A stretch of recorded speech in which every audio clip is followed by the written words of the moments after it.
राम राम भाई सारन। आज हम शुरू करेंगे रामायण का तीसरा अध्याय, राम को नित्य ज्ञान देना। इसके सुनने मात्र से ही आपके सभी पापों का नाश होगा और आपके कार्य में वृद्धि होगी और सब बजरंगबली आपका साथ देंगे। जय श्री राम। अयोध्या के नगर द्वार पर विश्वामित्र के रथों को रोकने के लिए कहा। सभी रथ रुक गए। राम शेष यात्रा हम पैदल करेंगे। जी गुरुदेव। क्या हुआ? राम सुमित्र ने जब देखा कि विश्वामित्र राम लक्ष्मण के साथ रथ के नीचे उतर आए हैं तो वे कारण जानने के लिए अपने रथ से उतरकर उनके पास आए। काका राम के स्वर में अपार आत्मीयता थी। गुरुदेव की इच्छा की विशेष यात्रा हम पैदल करें। सुमित्र विश्वामित्र बोले, हम अर्थात मैं और केवल राम लक्ष्मण, न कोई सम्मान और न कोई अन्य राजकर्मचारी अथवा सेवक। विश्वामित्र के कथन में उनका निर्णय प्रकट हो रहा था, किंतु ऋषि श्रेष्ठ महाराज दशरथ का आदेश है कि काका एक सीमा तक महाराज दशरथ की इच्छा गुरुदेव ने स्वीकार की। अब आगे की रूपरेखा वे जिस प्रकार बनाना चाहते हैं आप उसमें सहयोग करें। उनकी इच्छा को महाराज दशरथ का आदेश मानकर उसका पालन करें। राम के द्वारा दिए गए ऐसे शालीन, संस्कृत और मधुर निर्णायक वक्तों को सुनकर विश्वामित्र के मन में राम के प्रति सम्मान का ऐसा जोर उठा कि उनके मन में आए कि वे राम के आगे बढ़कर अपने हृदय से लगा लें और कहें, राम तुम अद्भुत हो। अपने मार्ग में आने वाली बाधा से तुम उलझते नहीं। वास्तव में वही राजा धार्मिक होता जो जन के कार्य को में आई प्रत्येक बाधा को तुरंत अपने संबल निर्णय से एक ही बार में एक और कर देता है।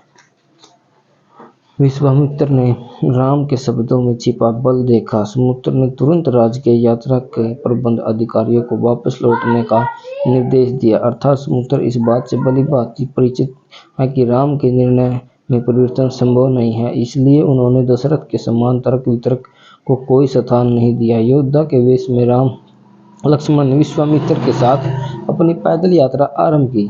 अब यात्रा में कच्चे मार्ग थे, पगडंडियां और वन्य जीव। बहुत देर तक वे चुपचाप चलते रहे। आगे विश्वामित्र थे और पीछे राम लक्ष्मण अब उनका अनुगमन करते उनकी गति के अनुरूप चल रहे थे।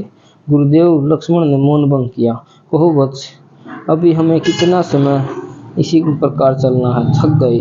विश्वामित्र ने रुक कर मुस्कुरा कर लक्ष्मण की ओर देखा। मुझे ज्ञात था आप यही कहेंगे, किंतु फिर भी मैंने अपने प्रश्न की भाषा नहीं बदली।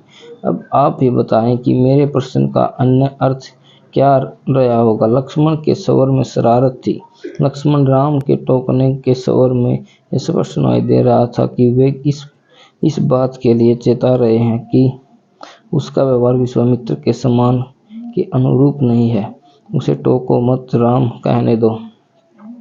प्रश्न करना कोई अपमान करना नहीं होता। विश्वामित्र अभी मुस्कुरा रहे थे।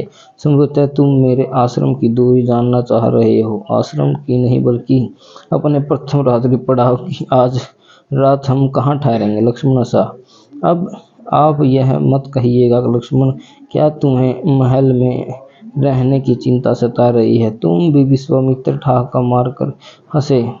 नहीं, मैं यह नहीं कह रहा। हम सरयू के तट पर रात बिताएंगे तो प्रश्न पुनः वहीं लौटता है गुरुदेव कि हमें अभी कितना समय चलना है? लगभग एक पहर। और किंतु यह बात तो तुम सीधे से ही पूछ सकते थे। विश्वामित्र ने चुटकी ली। गुरुदेव, बात तो मैंने यही पूछी थी और सीधी पूछी थी, किंतु आपके अभिप्राय का बहाव उसमें कहीं और बहा कर ले गया। किंतु तुम राम के विषय में क्यों जानना चाहते थे? राम भी अपनी मुस्कुराहट छिपा नहीं पाए।